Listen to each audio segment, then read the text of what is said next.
Hello guys, and I am finally making a slight return to YouTube with what I can fit in with clan requirements at the moment.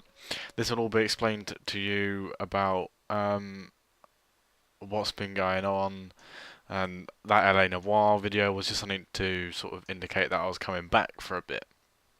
As you can see here, I haven't been playing. Oh, I haven't showed you tanks in ages. I think last time I mentioned I probably should have checked my last one in what tanks I had. But from memory, I've actually bought quite a lot of tanks.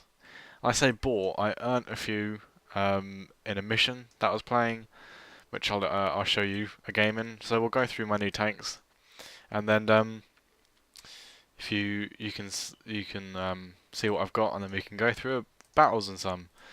So this is one of my new artilleries. Well, one of my only artilleries that I own still is the 212A. I bought it a while ago. Practically came fully upgraded. The only thing I needed to get was the engine and the tracks, which I actually got surprisingly quickly.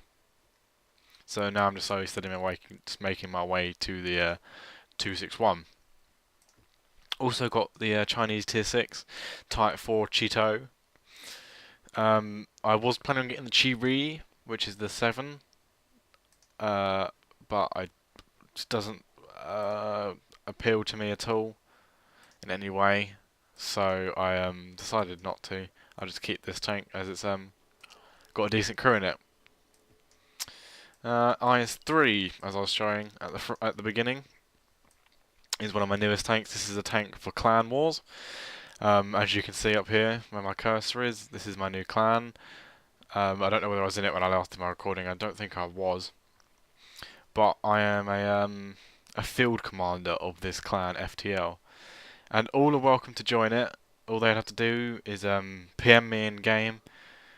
If they have tanks, PM me in game, and I'll send you to a website where we'll process your application, so on and so forth. The IS-3 is fully upgraded. Came with the top gun. I just had to earn the turret, tracks, turret,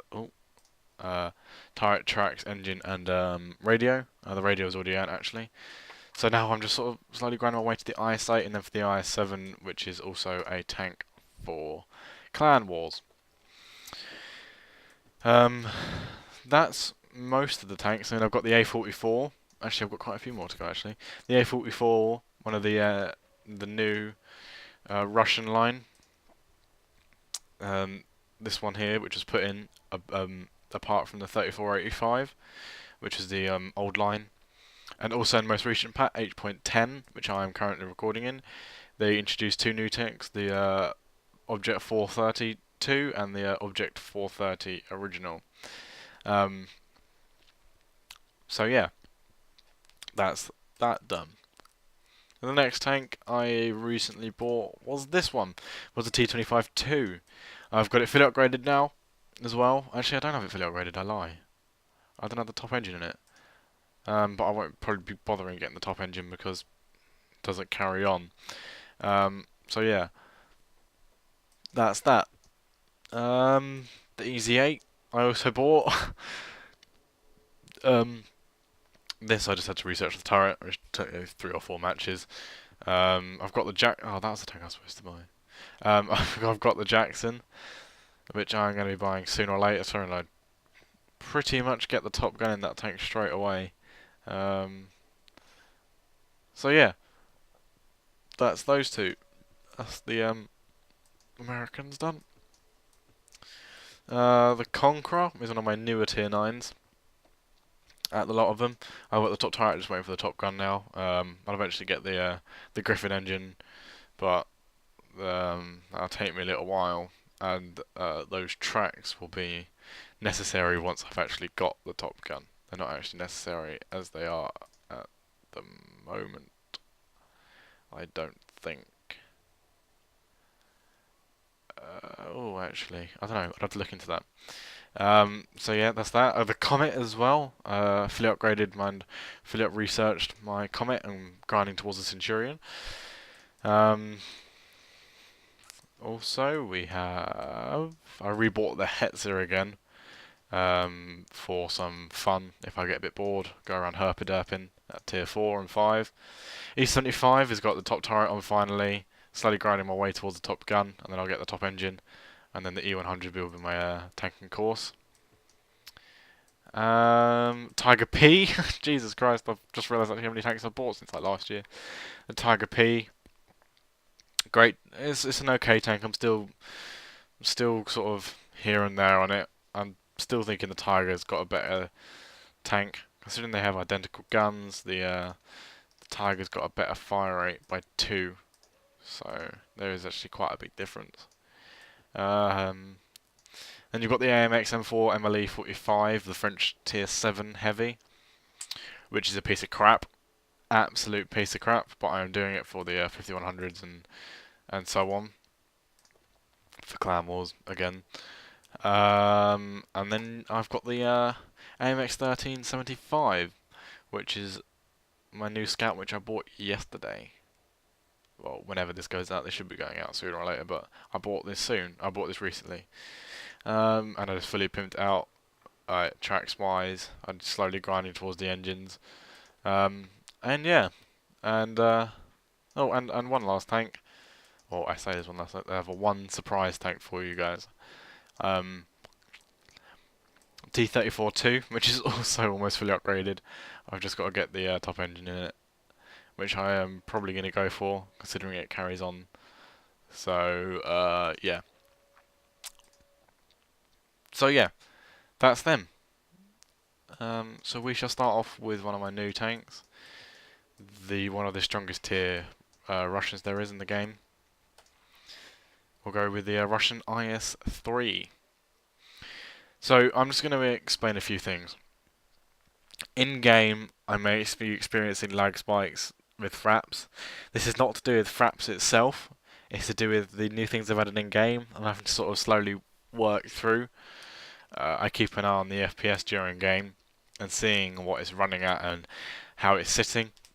If it's sitting like 40 or 35, I generally don't change anything. I've got my settings turned down quite far. You can see everything here. I probably don't need some of these. I mean, that's probably not needed as well. So I usually run these all on high. That used to be on high as well, and so I just changed it to maximum. So yeah, I've got a few changes. I've got a mod sound going. I've got a few mod systems going. As you probably remember, I've got the same mods running as I generally do. Contours, damage panel, minimap statistics, end of map statistics, crosshairs, and so on and so forth. That's not what I was going to say.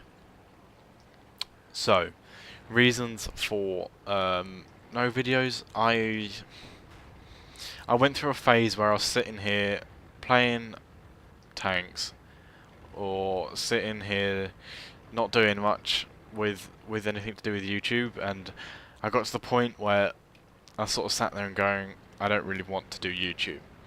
And this is sort of a little blip, is I realised that I actually quite enjoyed it. It gave me something to do during the day. It gave me this and that to do. So I decided to carry on. So I had the day, a very long LA Noire, and then I've recorded that before Christmas.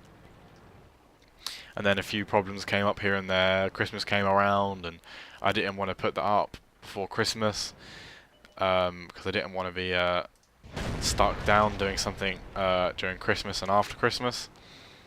So I left it to after the New Year's, and then it sort of kept getting delayed, and then it got delayed again after the New Year's. So yeah, so that's that. So I'm deciding actually to start again. I'm not sure how frequent they will be. They could be every day, every 3 days. They could be every week. I'm just not sure when. And this is something I will figure out eventually. It's not going to be anything anytime soon when this is figured out. So you just have to bear with me, and there should be a current or continuity between the episodes, or how often I upload. So yeah, that's that. Considering the fact that I'm in a clan and I actually do quite a lot towards it, I have to keep appearances up on things in it, and it doesn't press me for time because I don't work yet and I am looking for jobs. That is also another factor which I'll discuss in a second. Is as I'm a recruiter, I'm an officer, and I'm a tank commander. I'm a field commander. It puts a lot of not stress. Stress is the wrong word. It puts a lot of pressure on a person who just plays tanks. Well, I don't play it casually. I do like to play seriously, and I have to focus on that, and it will come first over YouTube. I have a Clan Wars battle.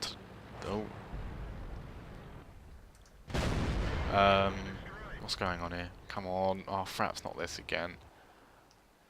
Okay, Fraps is starting to freak out, but I'm just gonna leave it and see what happens.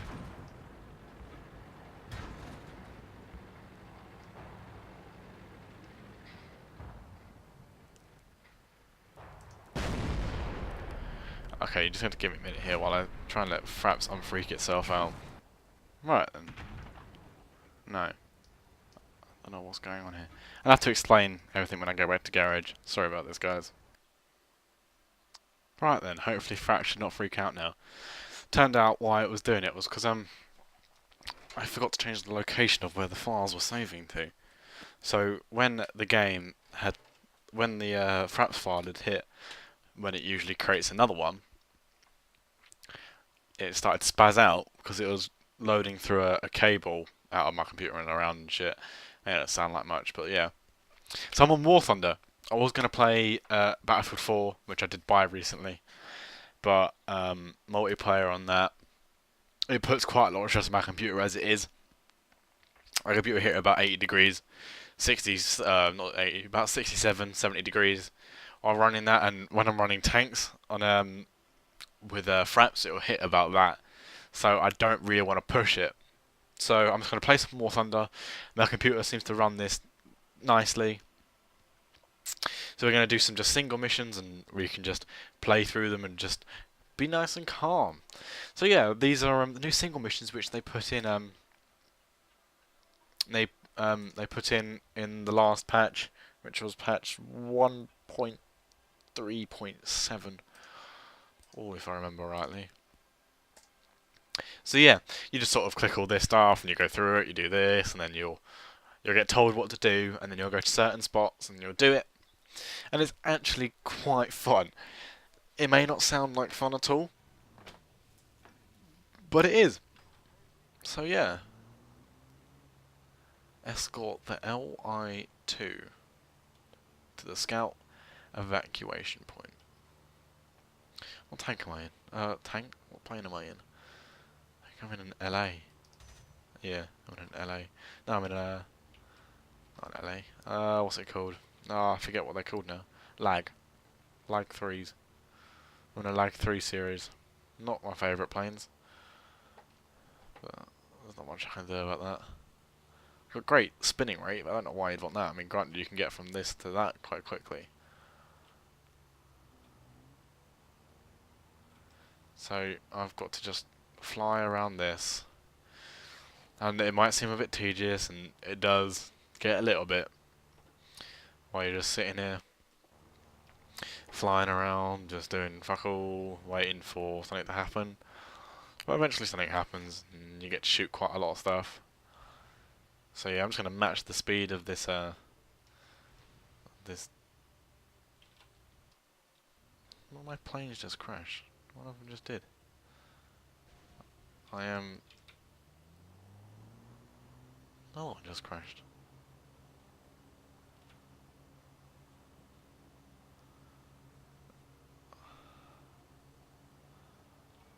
Right, so slowly climbing. Once I've matched this thing's speed, height, I mean, drop my speed a bit. Switch to cockpit view.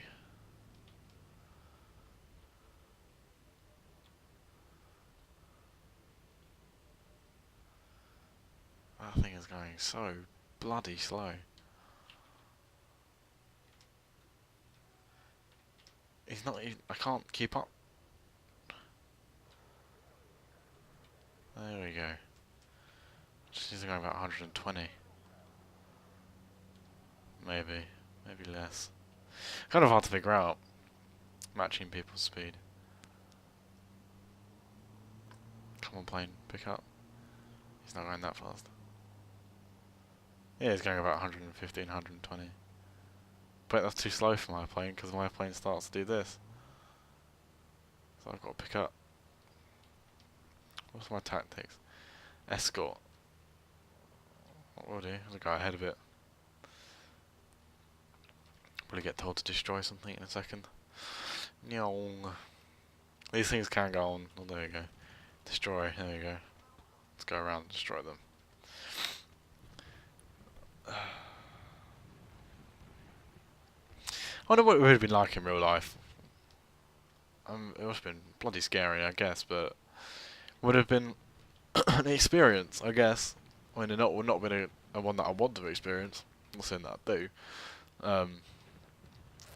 But not really. Prop planes don't really get flown anymore, and I guess it's kind of sad, considering we don't need them anymore, which I understand. We can use these jet fighters, which can go a great distance further. I lie, actually, a prop plane is used. There is one that the Americans use, I think, for long distance bombing runs or strike runs. It's got a better fuel consumption than a jet does, so it just goes a lot further.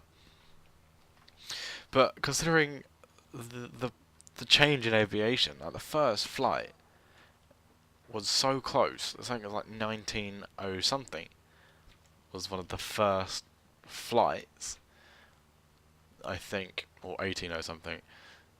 Was one of the first flights that man ever made, and in 50, 40 years they got to the stage that one of these planes is at that I'm flying. And yet another 10 years on from that, another 10, well, not even that, another 4 or 5 years onto that, the Germans invented a jet fighter, and now jet fighters are a thing, and it's really odd to see that the technical advantage, the technical what's it called? I've forgotten what the word is. Advances are so much that in just a mere 50 years, planes have reached nearly the best they can reach. Granted, they're getting ever higher and ever lighter, but eventually they'll get to the point where we don't need pilots. People have already said, the army would rather use, or the Air Force would rather use a UAV, which for those who don't know is an unarmed, oh Jesus, UAV stands for, how could I forget what a UAV stands for? Unmanned air vehicle, or something like that. So yeah, and it would make more sense to fly something which was not going to put anyone in harm's way, wouldn't it? So that's what's happening, is they are changing everything, so you don't need to. You can fly these little planes which weigh half as much as a jet fighter does, can go 4 times the distance, and can carry twice the payload. So it just makes sense, wouldn't it? And it would be kind of a sad thing to see, yet it'd be good that nobody would get killed in the end of it, due to, well, they're not really being anybody fighting each other, like, in real terms, if you get what I'm saying. And there will be fighting still, and there will be certainly hope not hand to hand, but there'll be certainly gun on gun warfare, which is as itself a very primitive and a primitive, I say primitive, a very brutal way of fighting, and yet it's still widely seen as one of the best ways to go about fighting people. And we've got all these tanks now, which have these crews, and they just sit in them, and they will take hit after hit from guns. But now everybody's just sort of so equally advanced. There's no one country who's got a better, well, there is. I mean, the British have got one of the best tanks in the world with the Challenger 2, only ever losing, I think, one in the history of it being made, which was due to a friendly fire incident, which is a very interesting read. Just go on Wikipedia and you can actually read about the Challenger 2. Oh, whoops. It's a very interesting read. All the advances that it's been through. I didn't like the mission. Not going to do it. I'm going to do a different one. All the advances that it's been through, and you're sort of sitting there going, a Challenger 2 is one of the best tanks in the world, and the British in World War II had some of the worst tanks that there were. We had such bad tanks that we were borrowing them from everyone and everywhere that we could. We'd borrow them from America. We'd borrow them. We'd never borrow them from France, but we borrowed a lot of our tanks were actually American tanks. It's like in the African War, in the Battle of the El Alamein or something. I can never remember what it's called actually. The British were using Matildas and cruisers and stuff like that, which had paper thin armor, and we were going against tanks such as the Panzer Kampfwagen, the Panzer III, which had a far superior gun, which carried a 37mm in the Battle of the El Alamein or El Alamein, whatever it was. I don't know. El Alamein. I'll figure it out in a second. And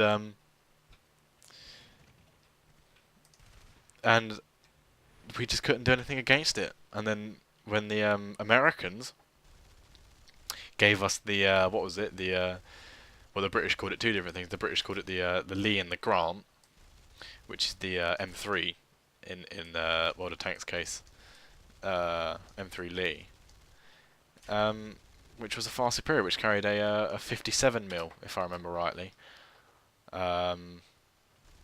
which was far superior to any of the British tanks, and yet the M3 had a lot more variants after the M3. I mean, the M3 had the M2 before the M3 Lee, which wasn't which wasn't a bad tank. But it had it was the same idea, and they sort of carried it on until it was until the idea of using a Sponson gun on the tanks, which was the gun which poked off on the side and couldn't do a full 360, was on the M2, and they carried it onto the M3, but giving it a 57mm gun and a 37 or something like that mil gun on the top for like anti-infantry. So you had a tank which was more useful than any of the British tanks by far, just because the guns could actually do stuff against them. One of the main problems with the British tanks in the Desert War was that if a British tank got set on fire, most, if not all, of the crew would die every time. And this was down to one poor designed feature, which was never changed in the war, I don't think. The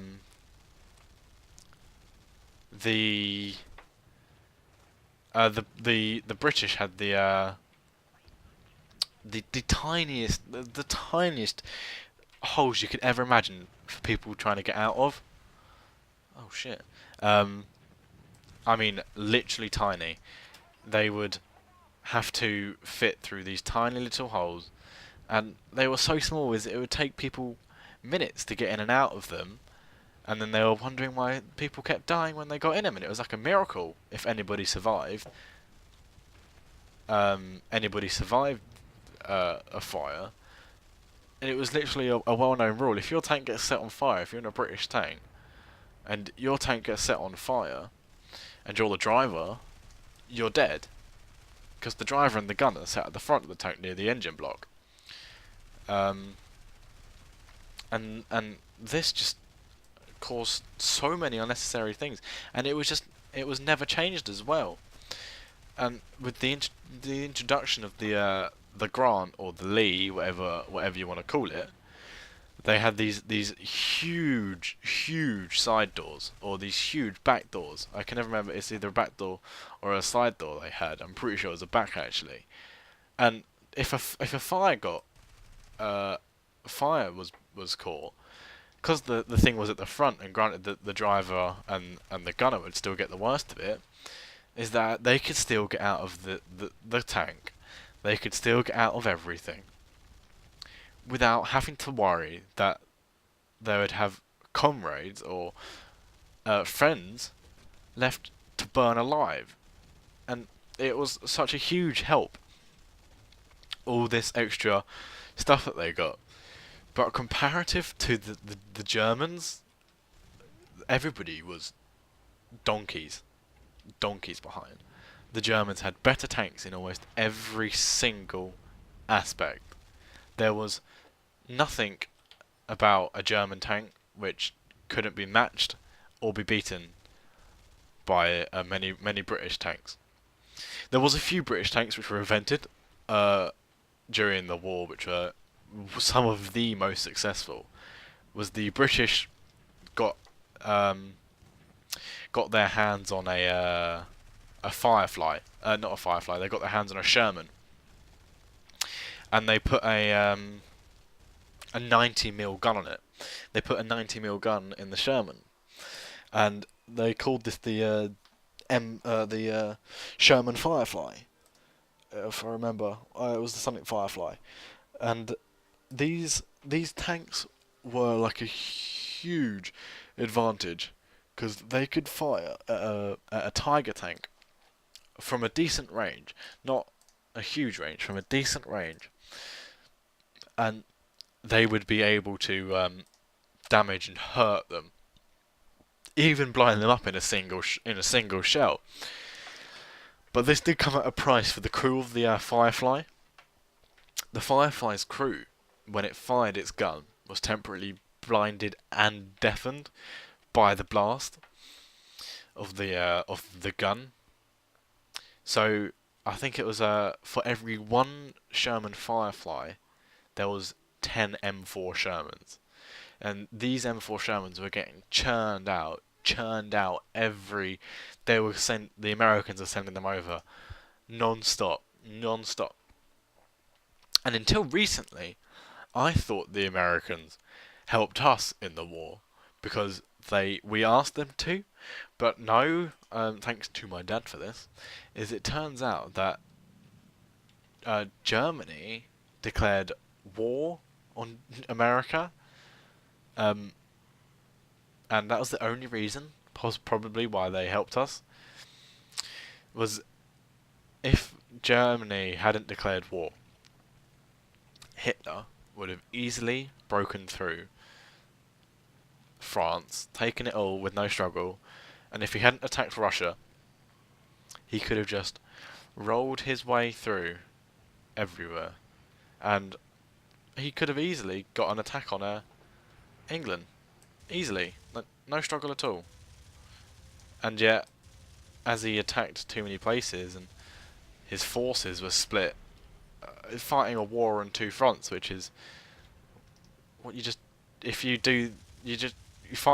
to fight a war on two fronts, and you can't focus anywhere. You've got to have a constant split of friendlies or allies, whatever you want to call them, on a single side, and there can never be, for fuck's sake, there can never be a better push on one side. And if Hitler, I'm not saying Hitler, I think he should have won.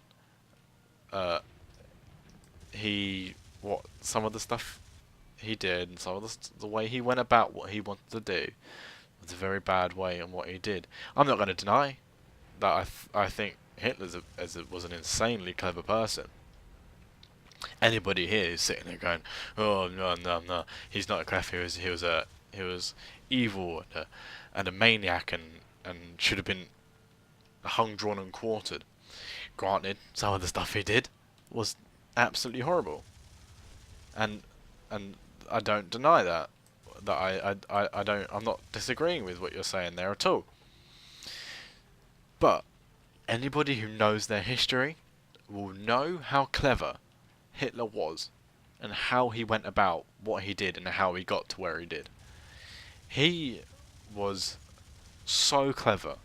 He used so much to his advantage. I'm not sympathising to Hitler here. I'm going to have to keep reiterating this because somebody will get the wrong picture here saying I like Hitler. I don't. I just think he's a very clever person. He went about things very, very, like, precisely, and he knew exactly what to do, and he knew exactly who to blame. And Germany, when Hitler was rising to power all for ages, was an absolute mess. I mean, an absolute mess. It was trying to recover from the First World War and the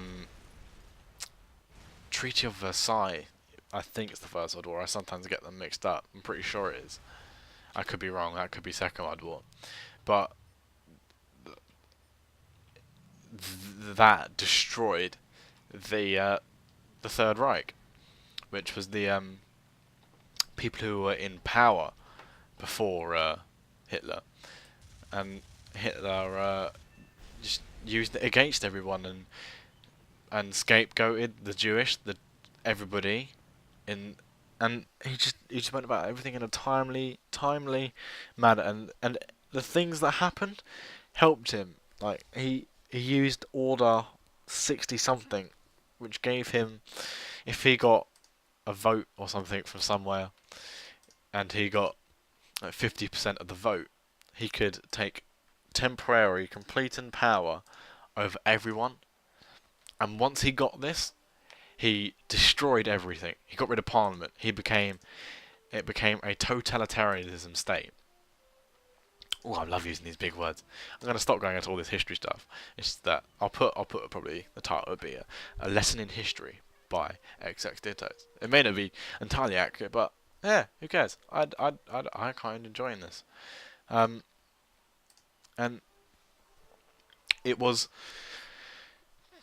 a very useful way of using a bad time to his advantage. There are lots of ridiculous things that I've seen. I've watched many a programs on on the war, and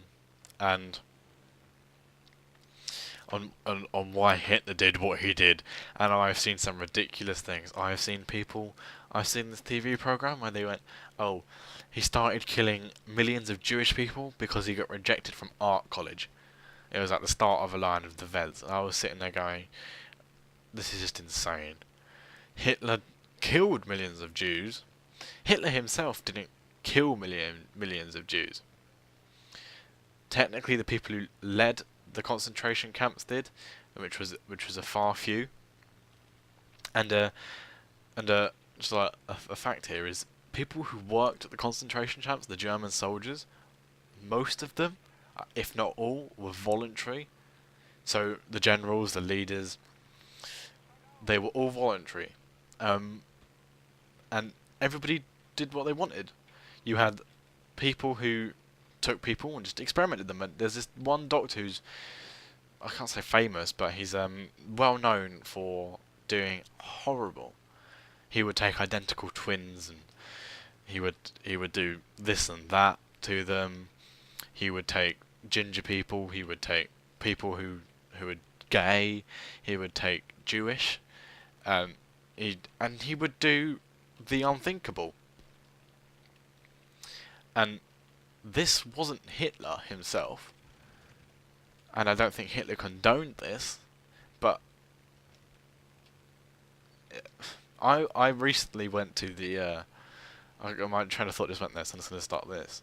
I recently went to the Holocaust Museum, not the museum, the Holocaust exhibition in the Imperial War Museum in London.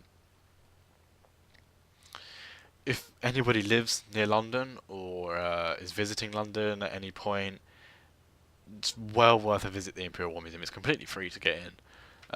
You learn an incredible amount while you're there, and it's a very brutal and grim depiction of what actually happened. And you don't quite realise is that physically I cannot describe what what actually happened. Yeah, you may hear and you may have seen things, but until you like read into it, like who the people were and what went on behind closed doors and the size of the train cars that they squeezed hundreds of people into. These train cars were no more than 10 meters long by about 5 meters wide, and they had about 100 people in them. And people would trample each other, they would crush each other, and there was and the Germans sort of just pushed them in. Um, and it's a very interesting thing to go see if you're interested, or even if you're not interested, it's it's a very real thing. You sit there and you go through it. Is I was interested in what happened. I've always been interested, but when you see it or you're sitting there and it hits you, you sit there and you're going, or you're standing there and you're reading it and you're going, this is what I thought is nothing like what it was. It's like millions died. You're like, yeah, I understand millions died, and they were fed nothing, and this and that, and nothing like that happened. But the scale of these camps, the scale, you've seen them in films, but like you see like a part of them. These camps, I mean, they are huge, and you would either get two or three things at these camps. You'd get three things practically between them. You'd get there and you'd be split up into two lines. Men who are able to work, children who are young enough, who are old enough to work with the men, and then everybody else would just get told they're going to take a shower. And when they went into that shower, they got gassed by a gas called Zyklon B, which was horrible. There are some very real pictures. I don't mean real things that you can read of generals who worked there, and they're saying stuff like you'd go in after the gas is dissipated, and you'd just see bodies on top of each other because they've all tried to fight to get to that last bit of free air, and they would trample each other, they would beat each other up for it. And it's a very strange thing, knowing that someone, just because they believe that this person was the cause of the demise of their Mutterland, their motherland, or their fatherland. I can't remember which one's which. Russia says one and Germany said the other. And you kind of sit there and going, in the great scheme of things, Hitler was a bad person, but the people who did some of this stuff and didn't mind doing it, these were the people in the war where you sit there and go, you disgust me. You'd sit there and you read them about them, you'll see their names pop up somewhere like every so often, and you'll go, I know who you are, I read about you once. And then you'll actually read into them, and you'll sit there and go, what I thought and what I've read, nothing like anything at all. I'm nothing like anything. And it's a weird feeling. It's one that is it's a valuable lesson in my eyes. Is somebody may be bad. Hitler got a lot of shit for World War II, and granted he deserved it for most of it. But what happened behind closed doors, and only the people who sort of get into the history side of things and actually interested in it, see who the real monsters were. I mean, real monsters. Hitler was nothing. Granted, he told people to go kill the Jews. It was what these people did and did to these people. Just it's a read. It's a read and a half. And if you're ever in London and you've ever got a bit of free time, drop down to the Imperial War Museum and give everything in the Imperial War Museum a go. I mean, I went through everything, even though I don't like the art gallery in it. They've got a wartime art thing. I gave that a go for a bit, and that was boring as fuck. But it's all each their own, and it's a very interesting day to go, and you will learn a hell of a lot if you're interested. Even if not, it's a very interesting exhibition to go visit. So yeah, if you're ever around in London, just I don't know exactly where the Imperial War Museum is. I actually forget. It's somewhere in oh my god, I know the train station. I think it's Elephant and Castle. No, it's not. It could be. I don't know. I don't know where it is. It confuses me.